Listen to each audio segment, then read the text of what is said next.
আপোনালোকে এনেকুৱা কৰে নেকি আপোনালোকৰ উইকলি চেলেঞ্জত যদি 7 দিনত ষ্টৰি দিব কয় 7টা এই 7টা দিয়াৰ পিছত বেলেগ উইকলি চেলেঞ্জ এটা আহিল পিছৰ উইকলি চেলেঞ্জটোত আপোনালোকে তাতে চাব ষ্টৰি 7 দিনত 7টা ষ্টৰি দিয়াৰ এই অপশ্যনটো নাথাকে সেই 7 দিনত কি আপোনালোকে ষ্টৰি নিদিয়ে নেকি যদি নিদিয়ে তেনেহ'লে আপোনালোকে ভুল কৰি আছে আপোনালোকে 7 দিনত যে আপোনাৰ উইকলি চেলেঞ্জত দিয়ে সেই 7টাটো দিবই লগতে আপুনি প্ৰত্যেক দিনে এটা দুটা দিয়ে থাকিব ৰিলছো তেনেকুৱাই উইকলি চেলেঞ্জৰ হিচাপত আপোনালোকে চলিলে নহ'ব ফলোৱাৰ্ছত তেনেকুৱা উইকলি চেলেঞ্জত যদি 50টা দিয়ে সেই 50টা আশা কৰি নাথাকিব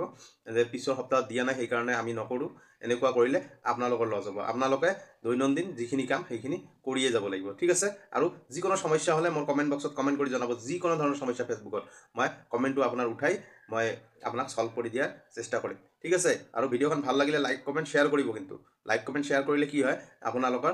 মোৰ ভিডিঅ'খন বেলেগৰ তাতে যাব আৰু বেলেগো মোৰ পৰা উপকৃত হ'ব পাৰিব ধন্যবাদ